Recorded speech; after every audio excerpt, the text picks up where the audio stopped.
இனியாவது நீங்க எழும்பி நீங்க ஆண்டவர் சமூகத்தில் காத்திருந்து பாருங்க. உங்களை கொண்டு அவர் செய்ய நினைத்தது செய்து முடிப்பார். கர்த்தர் செய்ய நினைத்தது தடைபடாது.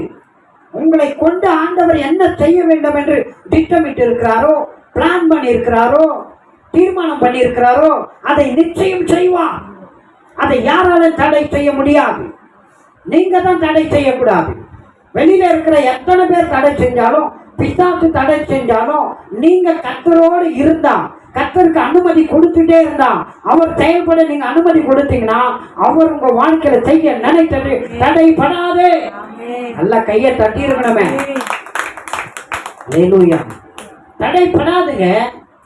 கர்த்தர் உங்க வாழ்க்கையில மகிமை பண்ணணுமா? அப்ப கர்த்தரோட நேரத்தை ஸ்பெண்ட் பண்ணுங்க.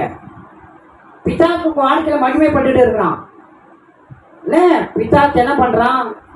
வாழ்க்கையில புகழ்ந்து வேதனையும் துன்பத்தையும் கஷ்டத்தையும் நெருக்கத்தையும் வறுமையும் குறைகளை கொண்டு வந்துட்டு இருக்கிறான். பிரச்சனைகளை கொண்டு வந்துட்டு இருக்கிறான். இருளை கொண்டு வந்துட்டு இருக்கிறான். ஏன்னா அவனுக்கு தான் இடம் கொடுத்து இருக்கிறீங்க. கர்த்தரோட நீங்க நேரத்தை ஸ்பெண்ட் பண்ணீங்கன்னா ஆட்டோமேட்டிக்கா போயிடுவான். வெளிச்சத்தோட போய் இணைஞ்சிங்கன்னா இருள் ஆட்டோமேட்டிக்கா போயிடும். வெளிச்சத்தோட போய் இணைஞ்ச பிறகு இருளை போ சொல்ல வேண்டிய அவசியமே இல்லை. ஆட்டோமேட்டிக்கா இருள் போயிடும். லைட்டு போட்டா வெளிச்சம் வந்தா இருள் என்ன பண்ணிடும்? சொல்லுங்களேன், என்ன பண்ணும்? போயிடும். வெளிச்சத்தோட போய் சேர்ந்துக்கோங்க. உலகின் ஒளி எந்த மனுஷனையும் பிரகாசிப்பிக்கிற மெய்யான ஒளி அவர். உங்க வாழ்க்கை எப்படி இருந்தாலும் பிரகாசமா மாற்றிடுவாரு. எவ்வளவு இருளா இருந்தாலும், எவ்வளவு துக்கமா இருந்தாலும், எவ்வளவு கடினமான வாழ்க்கையா இருந்தாலும், தாங்க முடியாத ஒரு பாரமா இருந்தாலும் கர்த்தர் எல்லாவற்றையும் லெகுவாய் மாற்றி விடுவார். வெளிச்சமாய் மாற்றுவார்.